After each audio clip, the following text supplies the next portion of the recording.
დილამშვიდობის საქართველოში 11 საათია და გაცემა დღის ნიუსრუმი ბრუნდება პირდაპირ ეთერში. მე ვარ ლელა ბაღდავაძე. დღეს პარასკევია, შესაბამისად კიდევ ერთხელ გადავავლებთ თვალს ამ კვირის აქტუალურ საკითხებს, რომელსაც პოლიტიკურ თემებთან ერთად განათლების რეფორმაც ემატება. შეიძლება ითქვას, რომ ნებათა ღელვა ახლავს სასკოლო თუ უნივერსიტეტებთან დაკავშირებული ინიციატივებს, რომლის პრეზენტაციაც ქართულმა ოცნებამ გუშინ გამართა, ამიტომ რა თქმა უნდა ეს ერთ-ერთი თემა იქნება, რასაც დღეს საკმაოდ დროს დავუთმობთ. დაგვალოდეთ, დავიწყებთ ზუსტად 13 წამში, იქამდე კი თვალი გადავავლოთ ბოლოს სიახლეებს. საქართველოს პროკურატურამ დიდიოდა განსაკუთრებით დიდი ოდენობით ნარკოტიკული საშუალების უკანონო შეძენის შენახვის რეალიზაციის ხელშეწყობის და რეალიზაციის ფაქტებზე 47 პირს ბრალდება წარუდგინა. გამოძებით დადგინდა, რომ ბრალდებულებმა უკანონოდ შეიძინეს და ინახავდნენ სხვადასხვა სახეობის და რაოდენობის, მათ შორის დიდი და განსაკუთრებით დიდი ოდენობით ნარკოტიკულ საშუალებებს, რომელსაც აფასებდნენ და რეალიზაციას ახორციელებდნენ. საგამოძიებო სამსახურმა კომერციული მოსყიდვისა და ყალბი ოფიციალური დოკუმენტის დამზადება გასაღების ფაქტზე 3 პირი დააკავა. გამოძებით დადგინდა, რომ ბრალდებულები, რომლებიც მუშაობდნენ ქალაქ ფოთში მდებარე ერთ-ერთი ტექნიკური ინსპექტირების ცენტრის ინსპექტორის არამდებობაზე დანაშაულებრივ კავშირში მყოფ პირთან ერთად ტექნიკურად გაუმართავ სატრანსპორტო საშუალებებზე გასცეს ტექნიკური ინსპექტირების დადებითად გავლის ანგარიშები, რის სანაცვლოდაც ოფიციალურად დაწესებული გადასახადის გარდა მოქალაქისგან უკანონოდ მოითხოვეს და აიღეს ფულადი თანხა. მართლმა გუნდმა განათლების რეფორმა წარადგინა. პრემიერ-მინისტრი ირაკლი კობახიძის თქმით, პროექტის საჯარო განხილვის შემდეგ დოკუმენტი მიიღებს საბოლოო სახეს, რის შემდეგაც მას სამთავრობო კომისია და შემდეგ უკვე საქართველოს მთავრობა დაამტკიცებს. პრემიერის თქმით, ხელისუფლებამ 7 ძირითადი გამოწვევა განსაზღვრა. საუბარია ინფრასტრუქტურული პრობლემების მოგვარებასა და სწავლების ხარისხის გაუმჯობესებაზე.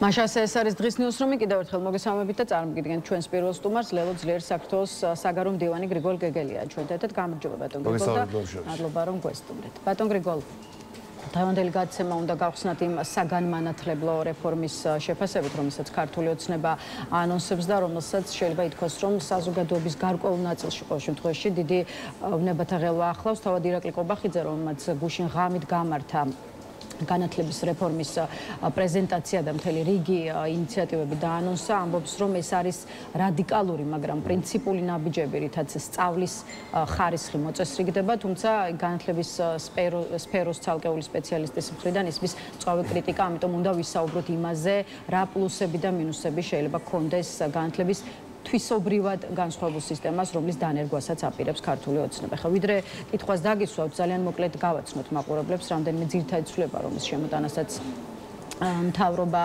გეგმავს სკოლებსა თუ უმაღლეს სასწავლებლებში. მაგალითად იგეგმება, რომ სკოლებში გადავიდეთ 11 წლიან სასწავლო პროგრამაზე, უმაღლეს სასწავლებლებში კი 3+1 სისტემაზე, სადაც 3 წელი დაეთმობა ბაკალავრიატს და 1 წელი მაგისტრატურას. ასევე უნივერსიტეტების პროფესორ-მასწავლებელთან მიმართებაში ითქვა, რომ პრიორიტეტი მიენიჭება სრულ განაკვეთზე მომუშავე პროფესორს, რომლის მინიმალური ანაზღაურება იქნება 10,000 ლარი, რასაც თავისუფლ ჰონორარებიც დაემატება. ითქვა, რომ არათანაბარი რაოდენობის სახელმწიფო და კერძო უნივერსიტეტები გვაქვს და გამომდინარე ასე ვთქვათ, ხარისხის უთანაბრობიდან დიპლომების ხარისხიც არის არათანაბარი, რაც საჭიროებს გამოსწორებას. ნახსენები იყო რესურსების ოპტიმიზაცია, დაანონსდა ახალი პრინციპის დამკვიდრება, რაც გულისხმობს ერთი ქალაქი, ერთი ფაკულტეტი, მაგალითად თბილისში ერთი ფაკულტეტი იქნება მხოლოდ ერთ სახელმწიფო უნივერსიტეტში და მოკლედ ასე შემდეგ და ასე შემდეგ. აი, რასთან გვაქვს საქმე თქვენი შეფასებით, იმიტომ რომ განათლების სფეროს ექსპერტების ნაწილი მიიჩნევს, რომ უნივერსიტეტებში დაგეგმილი ცვლილებები არის პერსონალის წმენდის და ასე ვთქვათ დიდი შემცირების დაანონსება. აი, თქვენ რა მიზანს ხედავთ იმ საგანმანათლებლო ინიციატივებში, რომელიც გუშინ საღამოს მოვისმინეთ ქართული ოცნების მხრიდან? მოგესალმებით, მისმენთ ჩვენს მაყურებელს.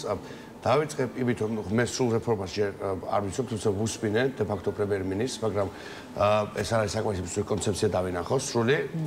დავინახე სხვა შორის რამდენიმე სწორი აქცენტი, მათ შორის აიბტო კობახიძეს აქვს გამოცდილება სწავლების, მეც მაქვს გამოცდილება სწავლების და ბევრი რამ რასაც ისაუბრებს არის აშკარა ჭეშმარიტებები ბევრისათვის აკადემიურ სივრცეში. მეორე მხრივ დავინახე. რა მოგეწონათ ესეც საინტერესოა. რა მომეწონა რა, ამას ერთიანად შევაფასებ, თელს კონცეფციას გავეცნობ, მაგრამ მეორე მხრივ დავინახე პირველი რა თქმა უნდა პოლიტიკური წმენდის ძალიან დიდი რისკი, იმიტომ ჩვენ ვიცით ეს არ ეხება ჩვეულებრივ ჩვეულებრივ რეჟიმის, ასე ვთქვათ, ჩვეულებრივ პრემიერ-მინისტრს, არამედ პირი, რომელიც ამბობს ამ ყველაფერს, არის არ დაგვავიწყდეს ძალიან მშვიდი და ნატიფი ხმით ლაპარაკობს განათლების რეფორმაზე, მაგრამ ამავე დროს ეს კაცი არის ტერორისტული რეჟიმის პირველი მინისტრი, რომელიც ემსახურება რუსულ ავტოკრატიას, რომლის მიზანიც არის ამ ქვეყანაში პროდასავლური აზრის გაქრობა, რომლის მიზანიც არის ამ ქვეყანაში კრიტიკული ხმის გაჩუმება. იქნება ეს კრიტიკული ხმა დასავლეთის მხარეს თუ ჩინეთის მხარეს კრიტიკული ხმა არ უნდა არსებობდეს კობახიძის საქართველოში და რაც ჩემთვის ყველაზე მთავარია ჩვენ დავინახეთ ის რომ ბოლონიის პროცესის იდეალებს და სტანდარტებს რეალურად ხო აქ მოდი გავმართოთ აქ გულისხმობ 11 წლიან საშუალო განათლებას ხო ბოლონიის პროცესის წევრობა ზოგადად გულისხმობს იმას რომ 12 წლიანი სასკოლო განათლება უნდა გქონდეს ამიტომ ჩვენ ვხედავთ რას რომ რეალურად ეს რეჟიმი სადაც კი ახერხებს ყველგან უპირისპირდება დასავლურ სტანდარტს, დასავლურ ეთიკას, დასავლურ მიღებულ წესს და ხარ გამიკვირდება რომ ეს იყოს ერთით მეტი ასეთი მაგალითი რასაც მაინც და მაინც ბოლონიის პროცესის ერთ-ერთ მახასიათებელს, ასე თუ ვიტყვით, რაც სკოლას ეხება ბოლონიის პროცესის გამო უპირისპირდება რეჟიმი. ამიტომ მე ვფიქრობ აქ შევხედავთ ერთით მეტ ცდელობას რომ ერთით მეტგან იქნას მოკლული დასავლური სტანდარტი. ხო, აი თქვენ კრიტიკული აზრის წინააღმდეგ ბრძოლაც ახსენეთ და სხვათა შორის, როცა საქმე ეხება სრულ განაკვეთზე მომუშავე პროფესორების მინიმალური ანაზღაურების ისეთ მნიშვნელოვან ზრდას, როგორიც არის აი ამ სახელმწიფო განაკვეთის 10,000 ლარამდე გაზრდა, აი სწორედ ამ ჭრილში ხდება მოკლედ ამ ინიციატივის შეფასება ეს თანხა მართლაც სოლიდურია, იქცევს ყურადღებას, ამიტომ ბუნებრივადაც შეიძლება ითქვას, ყოველ შემთხვევაში რიგი ადამიანის მხრიდან ახლავს შეფასებები, რომ აი ქართული ოცნება გეგმავს სწორედ ამ ფასად, ეხლა შეიძლება უხეშად ვთქვათ, თუმცა ეს მათი შეფასება ამ ფასად იყიდოს პროფესორების დუმილი და ამით მოაგვაროს, ასე ვთქვათ, მათი პოლიტიკის მიმართ კრიტიკულად განწყობილი პროფესორ-მასწავლებლების აქტიურობის პრობლემა. აი თქვენ რამდენად უყურებთ ამ თემას უკვე ანაზღაურებასთან დაკავშირებულ ნაწილში სწორედ ამდაგვარად რა შეფასებებიც ახლა გავაცანი მაყურებელს და ხო აი რამდენად ფიქრობთ რომ ქართულ ოცნებას აღელვებს მის მიმართ კრიტიკულად მომართული სტუდენტობა თუ ასე ვთქვათ აკადემიური სექტორი და სწორედ ასეთი კატეგორიის პროფესორ მასწავლებლებია მისი ინიციატივის მთავარი სამიზნე და ადრესატი. ისე რთული კითხვაა იმ კუთხით რომ რთული პასუხი იმ კუთხით რომ ნახეთ რეალურად ერთი არის შეხედო რა ჯობს ქვეყნისთვის და რა ჯობს განათლების სისტემისთვის და მეორეა გაიაზრო რომ ამას აკეთებს კობახიძე და შენ არ შეიძლება აბსტრაქტულად გაანალიზო ხო რა კარგად და რა ცუდად როცა კობახიძე აკეთებს ძალიან კარგად ვიცით რა მიზნობრიობა აქვს ხოლმე მის ნაბიჯებს ხო ამიტომ ორ ნაწილად დავყოფოდეთ პირველ რიგში მე ვთვლი რომ რა თქმა უნდა ყველაფერი გაკეთდეს იმისთვის რომ გასტაბილურდეს აკადემიური თანამდებობები და მათ შორის იყოს ხანგრძლივი ვადით შერჩეული პირები ხო რომელიც რეალურად მუშაობენ ერთ აკადემიურ სივრცეში წერენ ქმნიან ცოდნას ამ აკადემიურ სივრცეში და არიან სტაბილურად წარმოდგენილი იქ. ეს არის მნიშვნელოვანი ობიექტურად აკადემიური სივრცის განვითარებისთვის. ეს არ გვაქვს საქართველოში დღესდღეობით კარგად და ეს არის შესაძლებელი. იმიტომ რომ ძალიან ცუდია ეს ადამიანებს უწევთ მუშაობა 4 და 5 უნივერსიტეტში და თითო კურსის წაკითხვა. ამას ჯობია რა თქმა უნდა. მათ ხონდეთ ინიციატივაში ცუდს და რატომ ვამბობთ მაინდა-მაინც იმას რომ აი ამ სახელმწიფო მასშტაბამდე აწევით ქართული ოცნება შეცდილობდეს პროფესორ მასწავლებლების ასე ვთქვათ დუმილის ყიდვას. ხო, ნახეთ მე ცუდს არ ვეძებ ინიციატივაში, მე ცუდს ხედავ იმ კაცში რომელიც წარადგენს ინიციატივას.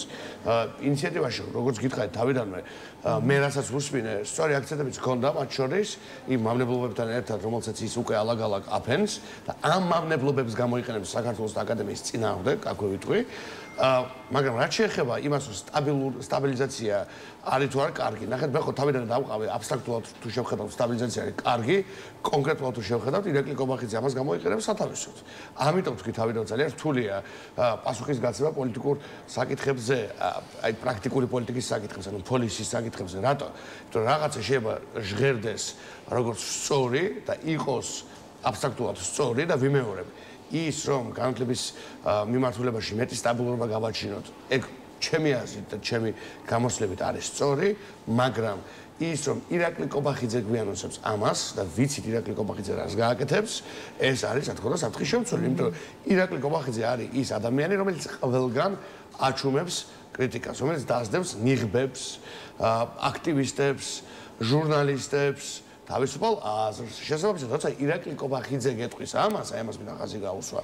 აქ უნდა გესმოდეს, ამას კირ სტარმერი კი არ გეუბნება, ან შოლცი, ამას გეუბნება ირაკლი კობახიძე, რომელიც არის ჩვეულებრივად ტერორისტული რეჟიმის პირველი პირი. და უნდა გვესმოდეს, რომ მას გააჩნია საკუთარი мотиваციები და ამ мотиваციებს დაუქვემდებარებს ყველაფერს სხვას, მათ შორის ამ დაანონსებულ რეფორმასაც. კეითილი ბატონ გრიგოლ, ქართული ოცნების მიერ დაანონსებულ საგანმანათლებლო რეფორმაზე დღევანდელ გადაცემაში კიდევ ვისაუბრებთ მეორე სტუმართან ერთად. ჩვენ კი სხვა აქტუალურ საკითხებსაც მინდა რომ გადავხედოთ, მათ შორის ამ კვირაში ყურადღების ცენტრში იყო საქართველოში ფინეთის საგარეო საქმეთა მინისტრის, რომელიც ამავე დროს და უფრო მეტიც ეუთოს მოქმედი თავმჯდომარეა, ვიზიტი, რომელიც შეიძლება ითქვას, რომ არ დასრულდა იმ შედეგებით, რასაც სავარაუდოდ მოველოდა ქართული ოცნება. მართლაც აი ეუთოს თავმჯდომარის სტატუსით ჩამოსული ელინა ვალტონენა აკაცუკის სტატუსით გავუშვით საქართველოს ისე როგორც მას გარე ძალების აგენტიც უწოდეს საქართველოს ხელისუფლების პირველმა პირებმა და დააჯარიმეს კიდეც ამაზე ცალკეც გითხავთ. ეხლა სხვა შორის ჯარიმის გარდა საგარეო საქმეთა სამინისტრომ გაავრცელა გუშინ განცხადება, სადაც ეწერა რომ სამინისტრომ ელინა ვალტონენის საქართველოში ვიზიტის დროს განვითარებულ მონუმენტთან დაკავშირებით ეუთოს სამდივნოს და მონაწილე ქვეყნებს საპროტესტო ნოტით მიმართა. აქამდე ეუთო ის ორგანიზაცია იყო, რომელთანაც ქართული ოცნება ასე ვთქვათ მეტნაკლებად ინარჩუნებდა რაღაცა ცივილიზებული ურთიერთობის ნორმებს და ხო აი შეიძლება ითქვას რომ მართლაც ნორმალური ურთიერთობა ჰქონდა ამ ეტაპამდე. შესაბამისად, რამდენად შეგვიძლია ვთქვათ რომ აი ელინა ვალტონენასთან ურთიერთობების დაძაბვა ნიშნავს ურთიერთობების გაფუჭებას მთლიანად ეუთოსთან. განსაკუთრებით, როდესაც ეუთოს ერთ-ერთ ლიდერს პირდაპირ შევაწყობას აყენებ, ცილს წამებ, ბრალსდებ, აქციაზე მისთვის რაღაცა კორიანტელს ქვია, ასე ვთქვით, პიარულ პროპაგანდისტულს, რა თქმა უნდა, ესე დროს შენ აღიქვები როგორც არაადეკვატური ხელისუფლება, რომელიც უბრალოდ ეძებს საბაბს და პრეტექსტს იმისათვის, რომ დაესხას თავს ჩვენს ძირითად პარტნიორებს. მე აქ ყოველთვის მთავარი მგონია ის, რომ აი საზოგადოებას მინდა ვკითხო, სანამ რაღაც მოხდება ხოლმე, იქამდე რამდენი წლით ადრე აქვთ მსგავსი რაღაცები წიასთან ნათქვამი, ხო? მაგალითად, იმისთვის, რომ ელაპარაკათ რაღაცა გადატრიალებაზე და ასე შემდეგ 4 ოქტომბერი ჭირდებოდა და არა, წლებია, ხო, ჩვენ ამას მისვენთ, ხო? იმისთვის, რომ თავს დასხოდნენ მთელ რიგ მინისტრებს, სახელმწიფო მეთაურებს, საგარეო მინისტრებს და სხვებს. ჭირდებოდათ ვინმეს აქციაზე მისვლა, არა, ჩვენ ამას წლებია მისვენთ. ამიტომ პასუხი არის მარტივი. ამ რეჟიმს გააჩნია კრემლისტური პროპაგანდა, ზუსტად იგივე კარგად აპრობირებული მეთოდები, ასე ვიტყვით, ჩვენს პარტნიორებზე თავდასხვისა და უბრალოდ ხან ერთი და ხან მეორე შემთხვევა არის ხოლმე გამოყენებული იმისათვის, რომ ეს მე განახორციელო პრაქტიკაში. ხა ვალტონენის მისვლა აქციაზე არაფერი გამოჩვეული არ იყო, ხო? მე მგონი თანხმდებით იმ კუთხით, რომ ამავე აქციაზე ნამყოფია ნახევარი ევროპული კავშირის წარმომადგენლობა, ხო? საგარეო საქმეთა მინისტრები, ევროპარლამენტარები, პარლამენტარები, ლიდერები, პირველი იყო, ვინც იქ მივიდა. მისვლა საპროტესტოდ განწყობილ, ასე ვთქვათ, საზოგადოებასთან და მათთვის ღია მხარდაჭერის გამოცხადება, იმიტომ რომ აი ამ მხარდამჭერი პოზიციის დაფიქსირება მოვისმინეთ მისი მხრიდან. არის თუ არა მესიჯი იმისა, რომ ეუთო მხარს არ უჭერს ქართულ ოცნებას. შესაბამისად, არის თუ არა ის შიდა საქმეებში ჩარევა, როგორც ამას ქართული ოცნება ამტკიცებს და შესაბამისად უნდა აკეთებდნენ თუ არა ამას ევროპელი პოლიტიკოსები. ნახეთ, როგორც ეუთოს ლიდერი და როგორც ფინელი პოლიტიკოსი და აღმასრულებელი ხელისუფლების ნაწილი, რა თქმა უნდა, ვალტონენი შეხვდა მხარეებს, უბრალოდ შეხვდებოდა მხარეებს, რომ არა საბოლოო ჯამში გაუქმებული შეხვედრა. ამიტომ მე ვერავით არ გამორჩეულ რაღაცა გულისწყობის საბაბს ვერ ვხედავ, მხარეებთან შეხვედრა ძალიან ჩვეულებრივი და მეორე, ეს არ არის პარტიული შეხვედრა, ხო იქ რაღაცა ლელოს ხო არ შეხვედრია, თქვა რუსთაველზე, ან ამისი ევროპულ საქართველოს ის ბრიალოდ მივიდა ქართულ ხალხთან, სადაც მიმდინარეობს არა პარტიულ პოლიტიკური პროტესტი, ხო, ყველანაირი ადამიანი დგას იქ, ხო, მათ შორის ქართული ოცნების ამომრჩევლები წარსულში. შესაბამისად, ეს არის ქართველი ხალხისთვის და დემოკრატიული პროცესისთვის მხარდაჭერის გამოხატვა. ეს არ არის პარტიულ-პოლიტიკური რაღაცა ვიწრო პარტიზანული შეხვედრა, ამიტომ მე რა თქმა უნდა ვერაფერ პრობლემას ვერ ვხედავ ობიექტურად, მაგრამ ვხედავ იმას, რომ ქართული ოცნების რეჟიმმა კრემლისტურად გამოიყენა ისევ თავისი პროპაგანდა იმისათვის, რომ ერთით მეტ ჯერზე დასხმოდა თავს ევროპელ კოლეგას, რასაც ვიმეორებ, ისინი აკეთებენ ყოველკვირეულად. ეუთოს თავმჯდომარის რუსთაველის გამზირზე მისვლამ და არა მარტო გააბრაზა, თქვენც ახსენეთ, ხო 5000 ლარიანი ჯარიმაც გამოუწერეს ესე ვთქვათ, ფინელ სტუმარს გზის გადაკეტვის, უკანონოდ გადაკეტვის მიზეზით. ხელისუფლების რა ამ გადაწყვეტილებაზე რა გაქვთ სათქმელი? მოდით ერთი კითხვა ამ თემაზეც დავსვათ და ხო აი მართლაც ეს ჯარიმა რას ამბობს და რა მესიჯია, არა მხოლოდ ვთქვათ ეუთოს პერსონალ მდგომარისთვის, არამედ ზოგადად ევროპისა და დასავლური სამყაროსთვის. პირველ რიგში ეს არის უპატივცემლობის მესიჯი, რა თქმა უნდა. მესიჯი სრულ თავნებობასთან დაკავშირებით და იმასთან დაკავშირებით, რომ მათ არ აინტერესებთ ჩვენი მეგობრების აზრი, არც ახლა და არც არასდროს. და აი ამიტომ კიდევ ერთხელ მეხიბება ლეგიტიმაციაზე რო იყოს საუბარი, ხო? იქნებოდა ეს ადგილობრივი არჩევნები თუ სხვა. აი ეს არის რეალური ვითარება, რომელშიც რეჟიმი თვითონ ამბობს, რომ ის დასავლურ ლეგიტიმაციას არ უყურებს როგორც უმთავრეს, როგორც ვთქვათ, სასურველ ამბავს. ის უყურებს ეკონომიკურ უსაფრთხოებას, როგორც სასურველ ამბავს, ბუნებრივია, იმიტომ რომ ეს სჭირდება რეჟიმის გადარჩენისთვის. ის რა თქმა უნდა უყურებს პერსონალურ უსაფრთხოებას, როგორც მნიშვნელოვანს, იმიტომ რომ სჭირდება საკუთარი გადარჩენისთვის, მაგრამ ის არ უყურებს საერთაშორისო პოლიტიკურ ლეგიტიმაციას, ევროპული კავშირის ლეგიტიმაციას, როგორც რაიმე კუთხით სასიცოცხლოდ კრიტიკულს. და ეს უნდა გვესწროს ძალიან კარგად, ეს ოპოზიციაში არ აქვს ჯერ გააზრებული როგორც ჩანს. რეჟიმს აქვს ეს გააზრებული, ამას სახელი უნდა ერქვას. ეს 2024 წლის გაზაფხულიდან ჩანს ძალიან მკაფიოდ.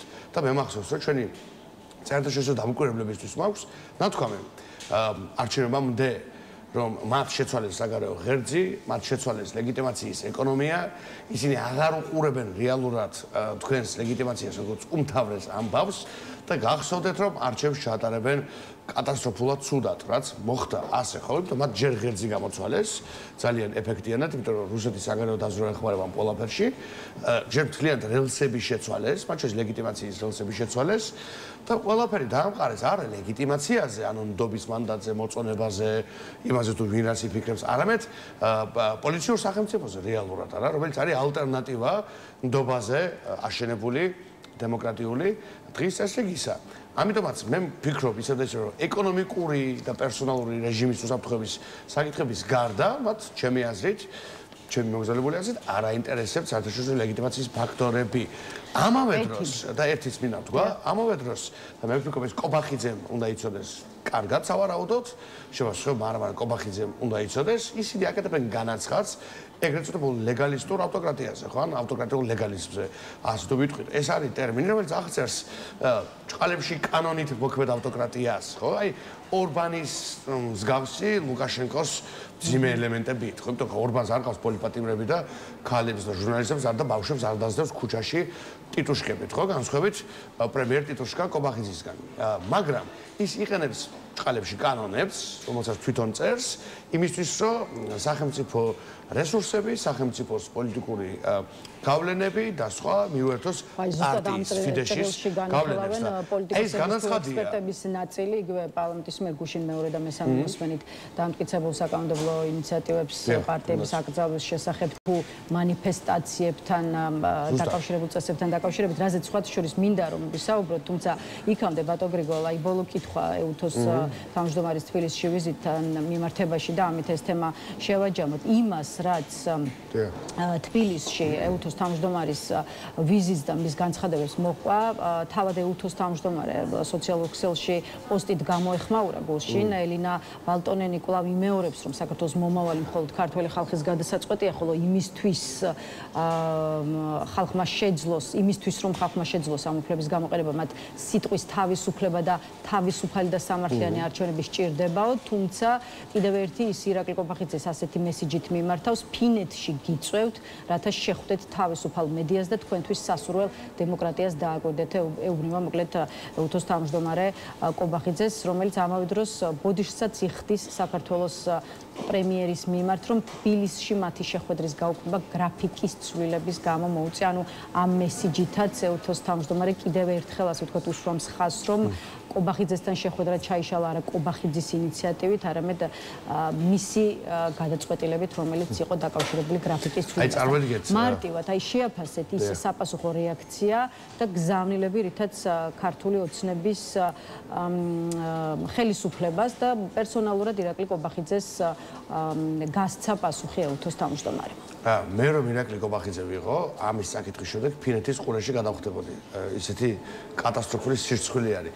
ჯერ კაც პრემიერ-მინისტრი ქვია თუ თავი მოაქვს პრემიერ-მინისტრად და იტყუება, რომ თვითონ გააუქმა შეხვედრა და მე მთელ სისტემას ესე იგი ლაშქრავს და ამობილიზებს, რომ აბა გამოვედით და ყველანი ახლა ვარტყამთ, ეთქვა WhatsApp-ის ჩატში ჩააგდეს, ყველანი ახლა თავს მესხით ფინეთის საგარეო საქმეთა მინისტრს.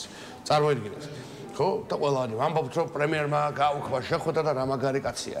სიამოვნებაში აი ესეთი არარაობები არიან პოლიტიკური თვალსაზრისით. აი ესეთი ადამიანმა გრაფიკის ცვლილების გამო გააუქმა შეხვედრა და მთელი რეჟიმი დაესხა თავს და თქვა, რომ თურმე მათ დაიცვეს სუვერენიტეტი და ღირსება. სხვა მეტი რა უნდა შევაფასო. ესენი არიან ტაკი მასხარები, რომელიც რაც უარესია დგანან რუსეთის სამსახურში. მეტი შეფასება მე ამაზე არ მაქვს.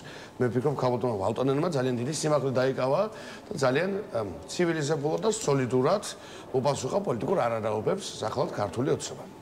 ეთილი, რაც შეეხება ასე ვთქვათ, ავტორიტარულ კანონებს, რა ტიპის შეფასებებსაც აკეთებთ ბოლო დღეების განმავლობაში მიღებულ საკანონმდებლო ინიციატივებთან დაკავშირებით, როგორც თქვენ, ისე სხვა პოლიტიკოსები თუ ექსპერტები, აი მაგალითად პარტიების აკრძალვის შესახებ ინიციატივებიც შევაფასოთ, რომელიც ასევე ამ კვირაში სამივე მოსმენით დამტკიცდა. მოისმენთ ხო ქართულ ოცნებაში გაკეთებულ განცხადებას, მართლ პარტიაში ამბობენ, რომ აკრძალვა შეეხება არა მხოლოდ ნაციონალურ მოძრაობას, არამედ კოლექტიურ ნაციონალურ მოძრაობას, რაშიც დაახლოებით 10 პარტია მოიაზრება და სხვა შორის ოშულში აქამდე ლელოც სახელდებოდა კოლექტიურ ნაციონალურ მოძრაობაში, ისე როგორც ქართული ოცნების მხრიდან ამ კატეგორიაში იყო გაყვანილი გიორგი გახარიას პარტიაც. შესაბამისად, პირველი რაც ამ თემაზე მინდა გკითხოთ, არის რა მოლოდინები გაქვთ თქვენს პოლიტიკურ ძალაში. აი, რამდენად ფიქრობთ, რომ სხვებთან ერთად აიკრძალება ლელოც და მასთან ერთად ხაზარაძე, ჯაფარიძე, სამადაშვილის თუ არ ვიცი, მინიმუმ რამდენიმე პირის პოლიტიკური საქმიანობა. დავიწყებ იმით, რომ ახლა ფაილი მაქვს, ჩემი საყვარელი ფაილი და ძალიან მიყვარს ხოლმე აქ ჩახედვა. ნახეთ, გელა გელაძე, რომან ქარცივაძე, გივი მიქანაძე, კახა კალაძე, ბიჯინა ივანიშვილი არ ვახსენებ ხო, დავით სონღულაშვილი, ნათია თურნავა, მაგა ბოჭორიშვილი, ნინო ენუქიძე, მამუკა ბახტაძე, ანზორ ბოლქვაძე, ვოლსკი, ჟარმანაშვილი, სავალან მირზოევი, ბექაოდიშარია, სასამართლო პროკურორს აღარ ჩამოვთ, ხაინდრავა არ გამოვჩეს. ამათ აკრძალავენ? ამათ აკრძალავენ თუ არა? იმიტომ ესენი იყვნენ ENM-ის მაშინდელი რეჟიმის თვალსაჩინო წარმომადგენლები, დონორები, მხარდამჭერები და ბენეფაქტორები რა არ იყვნენ, გადამგვტარი იყვნენ მიშა სააკაშვილზე, გადამგვტარი. აი ხა მით ჩამოვთვალე ეს ხალხი. ამათმა უნდა აკრძალონ ვინმე და რამე? ჯერ დავიწყებ, რომ პარტიის აკრძალვა არის დიქტატურის დაწესება ქვეყანაში. რომელი პარტიაც არ უნდა იყოს ეს. პარტიაზე კოლექტიური პასუხისმგებლობის დაკისრება იქნება სამართლებრივი თუ მორალური თუ სხვა. დემოკრატიაში არ ხდება. დემოკრატიაში პარტიას პასუხისმგებლობას კოლექტიურს, როგორც პარტიას, უწესებს ხალხი. ხმის არ მიცემით, მაგალითისთვის ხო? არ არჩევით, სხვა ფორმის ბოიკოტით პარტიის მიმართ და სხვა. ამას არ შვება და სახელმწიფო არ შვება, ხო? სისტემა არ შვება. როცა სისტემა აკეთებს ამას, ეს არის უმძიმესი პრეცედენტი და ეს არის დიქტატურა, მეტი არაფერი, ხო? აი თუ ავიღებთ კლასიკურ ტიპოლოგიას, ეგრეთ წოდებულ კონკურენტულ ავტორიტარიზმსა და დიქტატურას შორის აი მთელ ზღვარს და მიჯნას ავლებს სწორედ პარტიების აკრძალვის საკითხი. პარტიებს ვის გრძალავს ის რეჟიმი არის დიქტატურა. პასუხი ამ ლელოს პასუხი არის აი ესია. ბიძინა ივანიშვილი აკრძალონ. ნაციონალურ მოძრაობაში რომ აი ავტორიტარულ კანონებთან ბრძოლა შეიძლება მხოლოდ დაუმორჩილებლობის გამოცხადებით, ანუ მათი პოზიცია რომ უბრალოდ არ დაემორჩილებიან ისინი, ასე ვთქვათ, აკრძალვას. აი რასიზმს ლელო საკონსტიტუციო სასამართლო თქვენი საქმიანობის აკრძალვასაც დაადგენს. დაემორჩილებით და წახვალთ სახში თუ გადახვალთ. არა, რა თქმა უნდა. ჩვენ სახში გვდობოდა წასვლა. თუ კი პოლიტიკური საქმიანობის უფლება არ მოგეცემა. ჩვენ ყველაფერს გავაკეთებთ იმის რომ ვიპოვოთ შესაბამისი სამართლებრივი სივრცეები, შესაბამისი პოლიტიკური სივრცეები და რადგანაც ვიცით რომ ქართული ხალხის უმრავლესობა არის სწორ მხარეს, ყველა საფუძველი არსებობს იმისა, რომ პოლიტიკური ბრძოლა გაგრძელდეს. ახლა პარტია მერქება თუ არ მერქება, ჩემს აზრებს შეცვლის, ჩემს შეხედულებებს შეცვლის, ჩემს სიყვარულს შეცვლის ამ ქვეყნის არც თუ რა შეცვლის, არც არაფერს არ შეცვლის. არც რაღაცა პარტიულად არ დავბადებულ ვარ, არც პოლიტიკოსი არ უნდა მერქოს პარტიული პოლიტიკოსი აუცილებლად. მე ვარ მოქალაქე ამ ქვეყნის და ვიბრძოდი და ვიბრძვი როგორც მოქალაქე. და სანამ ცოცხალი ვარ, ამას მეფე ვერ შეცვლის ნამდვილად. და ჩემს ბევრად მნიშვნელობისა რა მერქება. დარწმუნებული ვარ, იგივე აღწერს ჩემი კოლეგების შემართებასაც. ამიტომ რა თქმა უნდა ვიბრძოლებთ და ეს აკრძალვები როგორ დაუბრუნდებათ ბუმერანგივით და რამდენად უარეს უკუშედეგს მისცემს მათ, აი ამას ვიხილავთ ყველანი ერთად სულ მალე, მაგრამ უბრალოდ მინდა რომ ყოველ დღე ჩვენ საზოგადოებას ვუმეოროთ რა ფარსში გვამყოფებს ქართული ოცნება. აი ეს სია რა ჩავიკითხეთ, ეს არასრული სია არის. აი ამ ხალხმა უნდა ამგზავნოს მე? ხაინდრავამ უნდა ამგზავნოს მე? წარმოგიდგენთ ეგეთ რაღაცა? მირზოევმა უნდა აკრძალოს ირაკლი კუპრაძე ან ვოლსკი? სააკაშვილის ყურმოჭრილმა ვასალებმა დარბოდნენ აქეთ იქით, ხო? მის ესე იგი როგორ ვთქვათ, მის running events როგორ არის, აი მის სიტყვაზე დარბოდნენ, ხო? ძალიან კარგად გვახსოვს რა. მისმა შემომწირულობა უნდა აკრძალონ ჩვენ. რა საფუძვლით?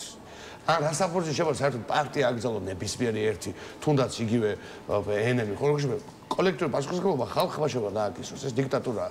მაგრამ აი ეს ნაცხოვს წრე და ამას სახელი უნდა ერქვა, სანამ არ დამთავრდება, სულ ვიქნებით ამ ტოქსიკურ მდგომარეობაში. აი ეს არის თავარი რეჟიმე ყველა ამ წლის. ეს წრე უნდა დამთავრდეს. უნდა გავარღვიოთ და წავიდეთ სადაც სხვა. ბოლო კითხვა მინდა დაგისვათ კიდევ ერთ საკითხზე, აი დღეს გახდა ცნობილი, რომ 4 ოქტომბრის მოვლენებთან დაკავშირებულ საქმეზე დააპატიმრეს კიდევ რამდენიმე პირი, მათაც შინაგან საქმეთა სამინისტროს სისხლის სამართლის წესით გათვალისწინებული დანაშაულის ჩადენას ედავება. აი ამ ადამიანების საქმეებზე რა გაქვთ სათქმელი? ახლა იგი პოლიტიკოსის აზრით გაჭირდება იმის მტკიცება, რომ აი ეს პირები პოლიტიკური ნიშნით იმყოფებიან საპატიმროში. თქვენ რა ჭრილში უყურებთ მას საქმეებს? პოლიტიკურში თუ სამართლებრივში? აი ათონელზე პრეზიდენტის სასახლის ეზოსთან განვითარებულმა მოვლენებმა რამდენად მისცა ქართულ ოცნებას ხელთ, ასე ვთქვათ, მყარი სამართლებრივი არგუმენტები კონკრეტული ადამიანების წინააღმდეგ? აი ძალიან კარგი კითხვა და ძალიან სწორად ფორმულირებული კითხვა, იმიტომ რომ ამაშია პრობლემა და ამიტომ ვამბობთ, რომ 4 ოქტომბერი იყო პოლიტიკური ავანტიურა და ძალიან დიდი პოლიტიკური უპასუხისმგებლობის გამოხატულება. და ამაზე მე კლავაც ველი პოლიტიკური პასუხისმგებლობის აღებას კონკრეტული პირებისგან. ეს ძალიან მნიშვნელოვანია და მე ამას ნიშნის მოგებით კი არ ვამბობ, ამას ვამბობ პროცესის სიცხადისთვის. ვინც უკვე აიღო ეს პოლიტიკური თუ სამართლებრივი პასუხისმგებლობა? არა, მე სამართლებრივ პასუხისმგებლობას არ ვეხები, საერთოდ მე ვამბობ პოლიტიკურად, საზოგადოება უნდა მოისმინოს რა მოხდა ზუსტად. მე არ გამიგია რა მოხდა და არც პოლიტიკური პასუხისმგებლობა არ დამინახავს მაბატიებს. პირველ რიგში მინდა რომ კოლეგებს უსწრო ყველას თავისუფლება, ცალსახად და ერთმნიშვნელოვნად და ეხლავე გადმოვალ თქვენი კითხვის ძირითად ნაწილზე, მაგრამ მე არ გამიგია, ვინმე თუ გაიგო, შეიძლება გაიგო, მე არ გამიგია, არც კი მომისმენია, არც ახსნა იმისა თუ რა მოხდა და არც კონკრეტული პოლიტიკური პასუხისმგებლობა არ დამინახავს დაკისრებული გარდა იმისა, რომ ერთმანეთს აბრალებს ადამიანთა ჯგუფი, არა ეს პოლიტიკოსი შენი პარტიიდან იყო, არა შენი პარტიიდან იყო, ეს არის სერიოზული? სამით რომ ვამბობდით რომ რაციონალური გეგმა გვჭირდება და თითის ქნებით რომ გოლაპარაკებოდა ზოგიერთი და მე ეს რო გააკეთეს, რაც გააკეთეს, ეს არის სერიოზული? რუსული რეჟიმი ასე მარცხდება ამ გზით? არა. სამწუხაროდ არა. ამიტომ პოლიტიკურად ეს იყო უპასუხისმგებლობის და როგორ ვთქვათ, ავანტიურის პიკი და იყო უმძიმესი შეცდომა, იმიტომ რომ სწორედ იმიტომ რაც თქვენს კითხვაში არის, სწორედ იმიტომ რომ რეჟიმს მიეცა პირველი პროპაგანდისტული გასაქანი, რომ ის რასაც წლების განმავლობაში, რა თქმა უნდა, ტყუილუბრალოდ გვიმტკიცებდა და გვაბრალებდა, ახლა შედარებით სულ ეყო სურათის კუთხით და ეთქო რომ აი ამას არ გეუბნებოდით? ნუ ჩვენ არ უნდა დაგვაწყდეს ეს არის რეჟიმი, რომელიც ამერიკის შეერთებულ შტატებს აბრალებს ორგზის მთავრობის დამხობის სურვილს. ამ დონის პარანოიასთან გვაქვს შეხება. ასეთ ვითარებაში შეიძლება რომ ასეთ უპასუხისმგებლობა ჩაიდინო? მადლობა. არ შეიძლება.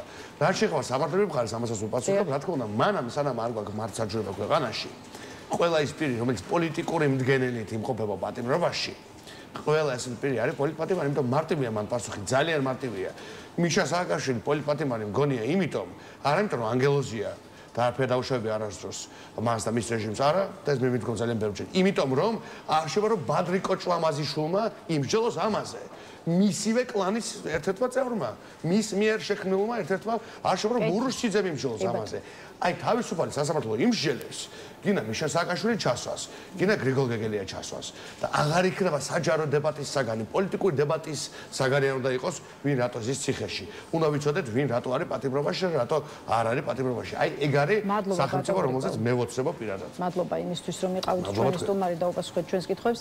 დღეს დაგემშვიდობებით გრიგოლ გეგელია პასუხობდა ჩვენს კითხვებს. ახლა რეკლამის შემდეგ კიდევ ერთი სტუმარი გვერდება, ასე რომ დაგვაერთეთ.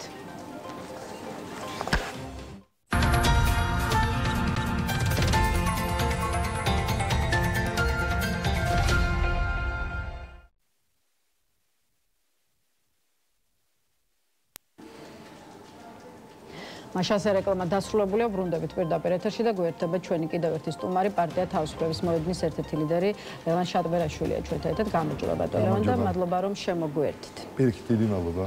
ბატონ ლევან, გაცემის ეს ნაწილიც უნდა გავხსნათ განათლების იმ რეფორმის შეფასებით, რომელსაც საქართველოს მთავრობა ანონსებს, კონკრეტული ინიციატივების გატანა, კონკრეტული ცვლილებების შეტანა, ასე ვთქვათ, დაგეგმილი როგორც სკოლებში, ისე უმაღლეს სასწავლებლებში. თემა ძალიან მნიშვნელოვანია და არ მინდა რომ მხოლოდ ერთი რაღაცა ზოგადი კითხვის ქვეშ შევაფასოთ ქართული ოცნების ხედვა, ამიტომ მოდით ცალ-ცალკე გავყვეთ და დავიწყოთ აი თავდაპირველად სკოლებით. ითქვა რომ სკოლა გადავა 11 წლიან სასწავლო პროგრამაზე, რასაც სხვათა შორის გუშინვე მოვისმინეთ განცხადებები, რომ აი ამ რაღაც 12 საფეხურიანი სასკოლო განათლების სისტემის გაუქმება ნიშნავს გასვლას ერთიანი ევროპული საგანმანათლებლო სივრციდან, ეგრეთ წოდებული ბოლონიის სისტემიდან, რასაც საქართველოს 2005 წლიდან შეუერთდა, თუ სწორად მახსოვს. ითქვა ისიც, რომ 12 წლიანი სასკოლო ციკლის შემცირების გამო ჩვენი საშუალო განათლების საერთაშორისო აღიარება შესაძლოა გაჭირდეს და ასე შემდეგ და ასე შემდეგ. მოკლედ,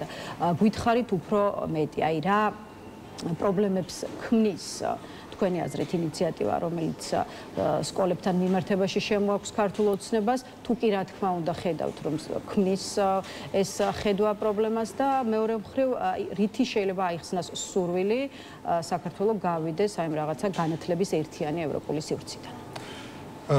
ზოგადად თუ ვიტყვით, თქვენ კი მითხარით, რომ ზოგადით არ დავიწყოთ, მაგრამ თუ აი ამ მთლიანად მთელი ამ განათლების რეფორმის ინიციატივაზე ორი სიტყვით გვინდა რაღაცა ვთქვათ, ეს არის მეტი კონტროლი, ნაკლები განათლება.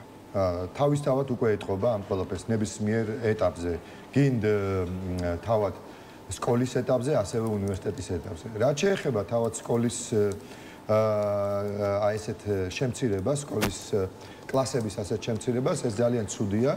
როგორც თქვენ აღნიშნეთ, ეს პირველ რიგში დაარტყავს ისეთ რაღაცას, როგორიც არის ბოლონიის პროცესში მონაწილეობას საქართველოსი, რაც მშვენიერი და შეიძლება ითქვას ერთ-ერთი საუკეთესო რამ იყო, რომელიც გადახდა საქართველოს ბოლო 20 წლის განმავლობაში, იმიტომ რომ ქართველი მოწაფეებს ჰქონდათ შესაძლებლობა, რომ პირდაპირ გადასულიყვნენ, გაეგრძელებინათ სწავლა ევროპის წამყვან უნივერსიტეტებში, თუ კი მათ ჰქონდათ მარტივდებოდა ნამდვილად ევროპასა თუ ამერიკაში, ახლა თითქოს ხელოვნურად ხდება ამ გზის ჩაკეტვა, ამიტომ არის კითხვა რატომ.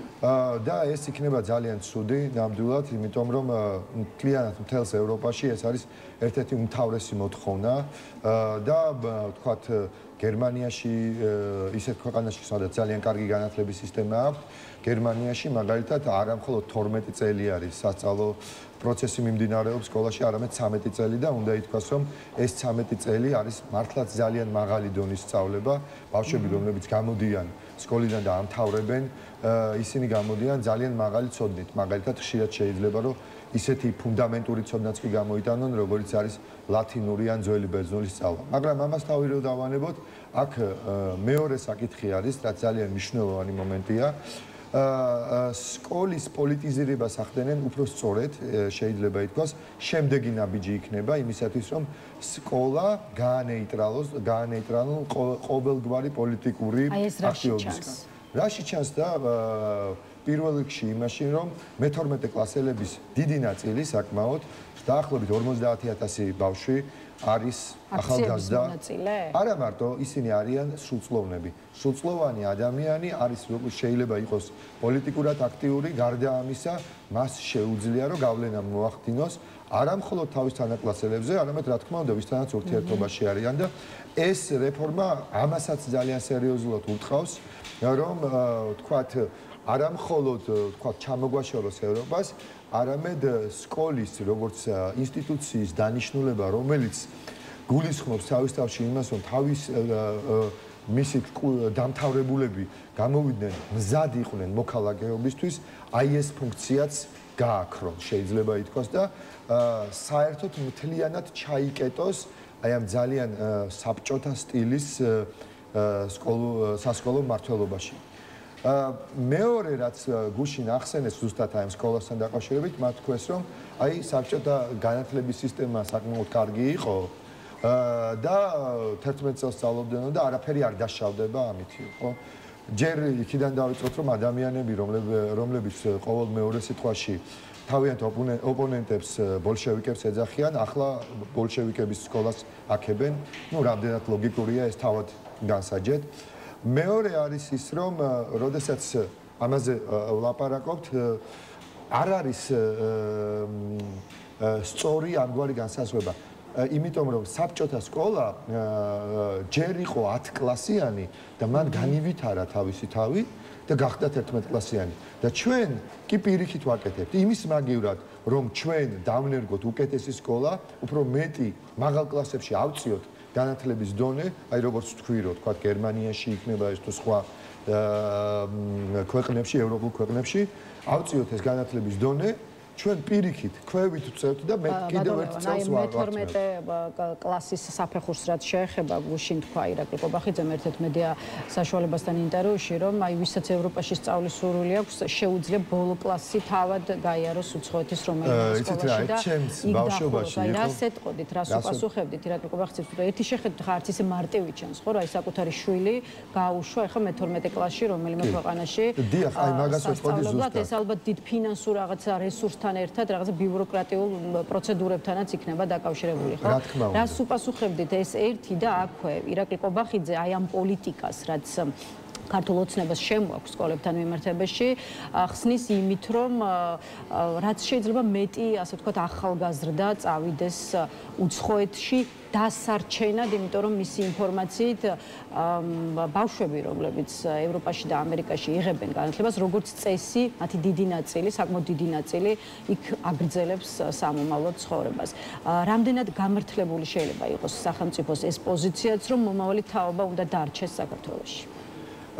ეს პოზიცია მე ვთვლი, რომ საკმაოდ გამართლებულია, მაგრამ გზა, რომელიც არჩეული აქვს ქართულ ოცნებას, ძალიან არასწორია.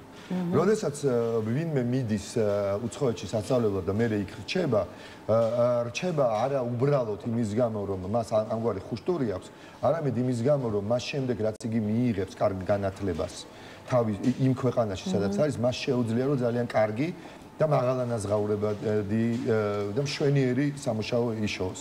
ჩემი აზრით, ქართულმა ოცნებამ ამაზე ამგვარად კი არ უნდა იზრუნოს, რომ 11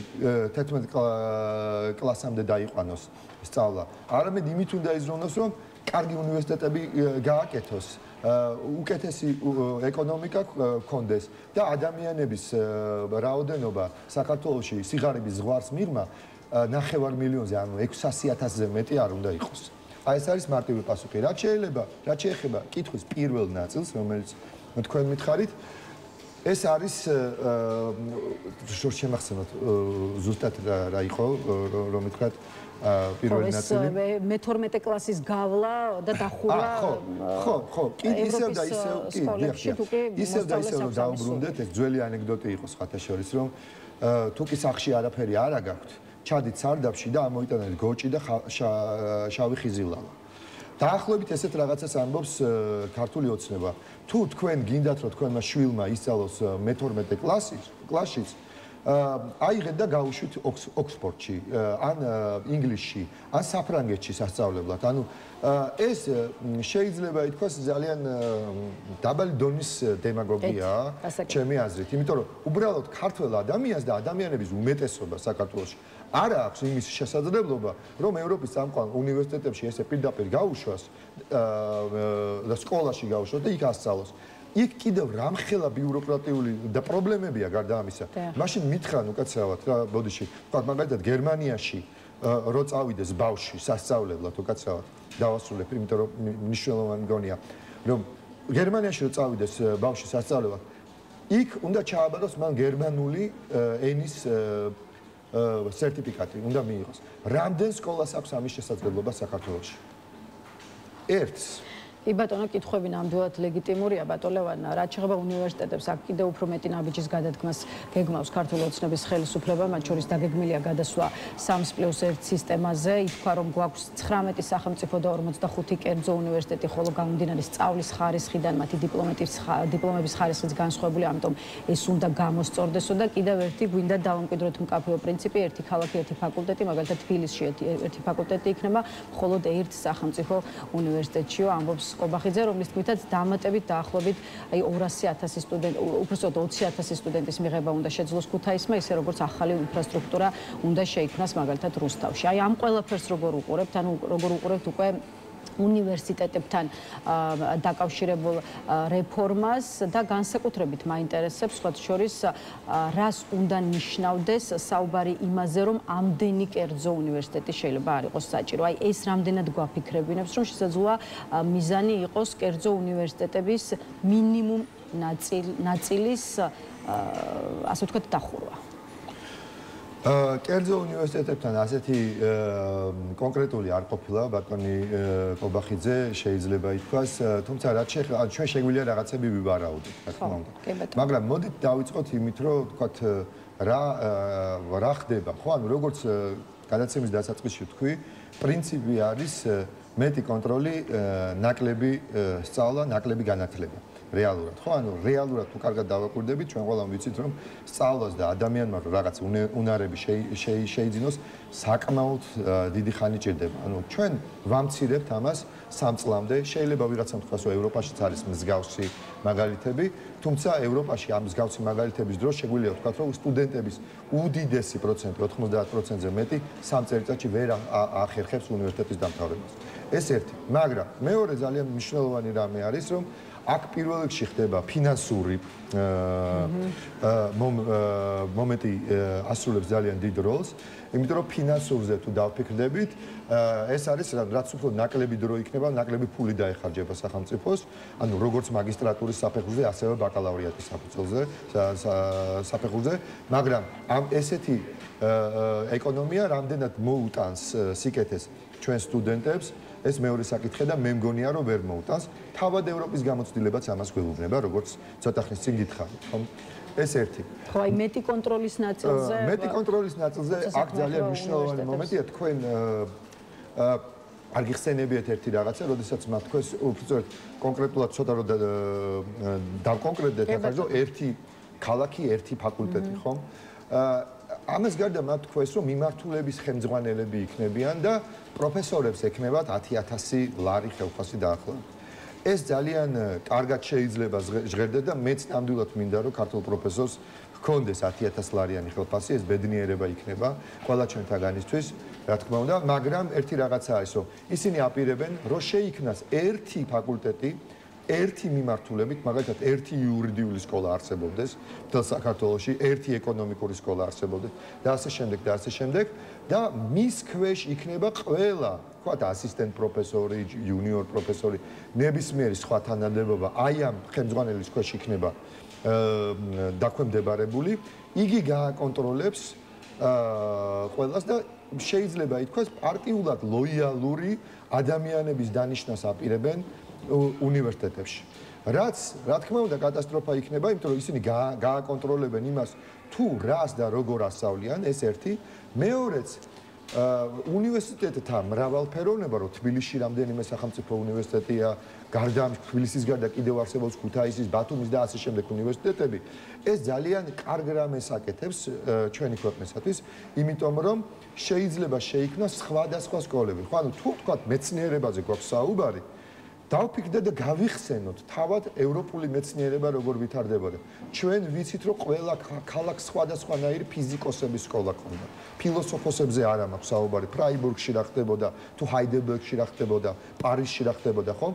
ისინი ერთმანეთს გამორიცხავდნენ და არ იყო დოგმატური შეხედულება ამ ყველაფერზე. ჩვენ თუ გვინდა რომ უკეთესი ქიმია გქონდეს, უკეთესი ფიზიკა გქონდეს, უკეთესი ბიოლოგიის სკოლა გქონდეს, ეს ურთიერთ რეფერირებადი სისტემები უნდა არსებობდეს საქართველოში და როგორც კი ჩვენ მოვახერხებთ რომ ერთი სახელმწიფო ერთი ფაკულტეტი ერთი პარტია ხო ანუ ესეც დაანონსეს ხო რომ პრინციპში ოპოზიციურ პარტიებსაც კრძალავენ და ანუ უნდა ველოდოთ დიდ წმენდას ასე ვთქვათ აკადემიურ სექტორში და მეიტიც აი უხეშეთ რომ მკითხოთ უნივერსიტეტებიდან იმ ლექტორების და პროფესორ-მასწავლებლების გაყრას რომლებიც ქართული ოცნების პოლიტიკის მიმართ კრიტიკულად არიან განწყობილი აი სწორედ ამ კუთხით ხედავენ ექსპერტები არა მარტო მე ვიტყოდი რომ რა თქმა უნდა თქვენ რასაც ამბობთ აბსოლუტურად მართალია რომ წმენდას უნდა ველოდეთ მაგრამ ეს წმენდა ვერ იქნება მე არ მინდა რომ ეს რაღაც რიტორიკულად დავიძახო რომ თქვენ შეგეხებათ არა თქვენ შეგეხებათ არა იმიტომ რომ